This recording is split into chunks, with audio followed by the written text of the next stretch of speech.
ছাত্র সংসদ নির্বাচন আর জাতীয় নির্বাচন এক জিনিস।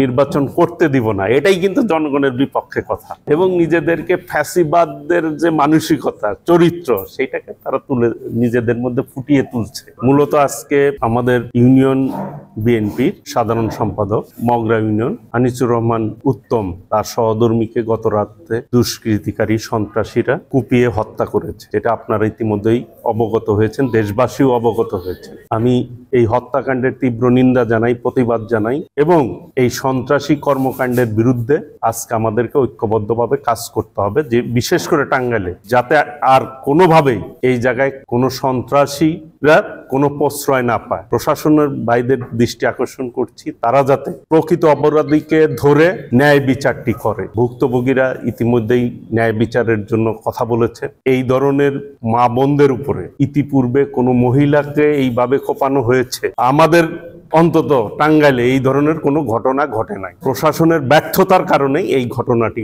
ঘটেছে, চরমভাবে ব্যর্থতার পরিচয় দিয়েছে তারা। কাজেই আসামি ধরার ক্ষেত্রে তারা যাতে সঠিক কাজটি করতে পারে সেই জন্য আমি আহ্বান জানাচ্ছি। আমি ওই জানাজা প্রোগ্রাম শেষ করেই আপনাদের এইখানে এসেছি। আপনাদের সভাপতি অ্যাডভোকেট জাফর আহমেদ সাহেব আমাকে আমন্ত্রণ জানিয়েছেন, এবং আমিও আপনাদের পরিবারের একজনই সদস্য। রাজনৈতিক নেতাদের সাথে সাংবাদিকদের সম্পর্ক কিন্তু অত্যন্ত নিবিড়, এবং একসাথে পথ চলে যেই দুইটি পেশার মানুষ, রাজনীতিবিদ এবং সাংবাদিক। আপনাদের সংবাদপত্রের মাধ্যমেই কিন্তু দেশবাসী সঠিক অবস্থা জানতে পারে এবং সমাজও কিন্তু সঠিক দিকে পরিচালিত হয়। আপনি যে কথাটা বলেছেন ছাত্র সংসদ নির্বাচন নিয়ে, ওই ছাত্র সংসদ নির্বাচনে অনিয়ম হয়েছে, সেগুলিও সাধারণ ছাত্রছাত্রীরা তুলে ধরেছে। ইতিমধ্যেই ডাকসুর সাবেক ভিপি মাহমুদুর রহমান মান্না একটি কথা বলেছে যে আমিও 2 বার ভিপি ছিলাম। ছাত্র সংসদ নির্বাচন আর জাতীয় নির্বাচন এক জিনিস।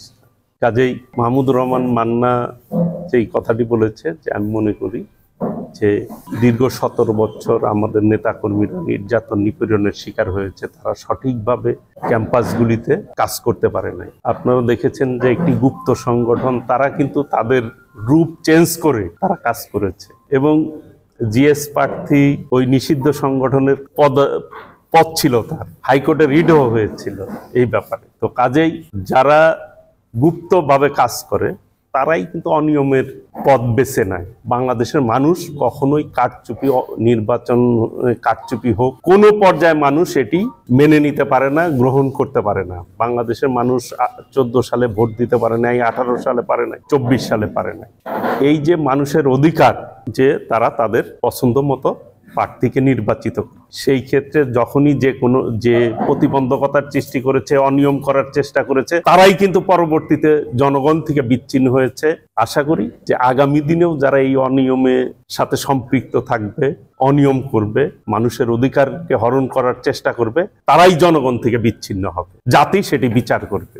এই যে নির্বাচন করতে দিব না, এটাই কিন্তু জনগণের বিপক্ষে কথা, এবং নিজেদেরকে ফ্যাসিবাদদের যে মানসিকতা চরিত্র সেটাকে তারা নিজেদের মধ্যে ফুটিয়ে তুলছে। এটাই হচ্ছে আশঙ্কার বিষয়, যে এই বাংলাদেশের মানুষ বিগত 17 বছর তাদের আন্দোলন সংগ্রাম করে ফ্যাসিবাদের বিদায়ী হয়েছে। মানুষ এই মানসিকতা কিন্তু চায় না। সবাই চায় একটি সুষ্ঠু নির্বাচন হোক, নিরপেক্ষ নির্বাচন হোক, মানুষ তার পছন্দ মতো প্রার্থীকে বেছে নিবে, সেই ব্যবস্থা করার দায়িত্ব হচ্ছে সরকারের।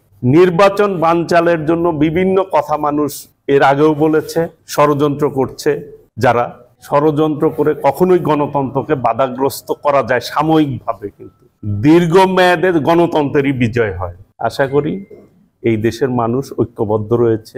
আগামী দিনে ইনশাল্লাহ বাংলাদেশের মানুষ আমাদের ভারপ্রাপ্ত চেয়ারম্যান দেশনায়ক তারেক রহমানের নেতৃত্বে একটি গণতান্ত্রিক বাংলাদেশ মানুষ প্রত্যাশা করে, যেই বাংলাদেশে কোনো সন্ত্রাস থাকবে না, নৈরাজ্য থাকবে না, সকলে মিলে ঐক্যবদ্ধভাবে গণতান্ত্রিক বাংলাদেশ গড়ে তুলবে, সবার মতকে একত্রিত করে। যেটি আমাদের ভারপ্রাপ্ত চেয়ারম্যান দেশনায়ক তারেক রহমান বলেছে, যে ভোট দিব ধানের শীষে, দেশ গড়ব মিলেমিশে।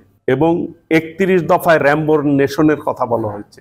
উনি একটি কথা বলেছে, নির্বাচনে জিতু খারু সবাইকে নিয়ে জাতীয় সরকারের কনসেপ্ট দিয়েছে। কাজেই যারা ফ্যাসিবাদের মানসিকতা পোষণ করে তাদেরকেই বাদ দিয়ে কিন্তু ফ্যাসিবাদের যারা কায়েম করেছে, খুন করেছে, গুম করেছে, তাদেরকে বাদ দিয়ে যারা ফ্যাসিবাদ বিরোধী আন্দোলন করছে সকলকে ঐক্যবদ্ধভাবে পথ চলার আহ্বান জানিয়েছে। আশা করি দেশনায়ক তারেক রহমানের আহ্বানে সকলেই ঐক্যবদ্ধভাবে কাজ করবে। যারা জনগণের বিপক্ষে গেছে তারাই কিন্তু জনগণ থেকে বিচ্ছিন্ন হয়েছে এবং তার মাসল তাদেরকে দিতে হয়েছে। বাংলাদেশের ইতিহাসে অন্যায় করে জনগণের উপরে নির্যাতন করে, নিপীড়ন করে, হত্যা করে, জনগণের সেন্টিমেন্টকে বাধাগ্রস্ত করে কেউ কোনোদিন সফল হয় নাই, ভবিষ্যতেও হবে না, এখন হবে না ইনশাআল্লাহ। কিভাবে এটা নিউজ করেছে সেটা যুগান্তরের বিষয়। বিএনপি তার ভিতরগত কাজ করছে, সেই কাজ যখন শেষ হবে তখনই বিএনপি সেটি প্রকাশ করবে।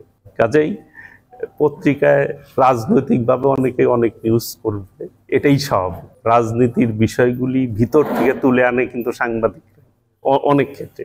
এটা যেহেতু আমাদের দলের নীতি নির্ধারণের বিষয়, সেটি দল যখন সেটা প্রকাশ করবে তখনই সেটা আপনারা জানতে পারবেন।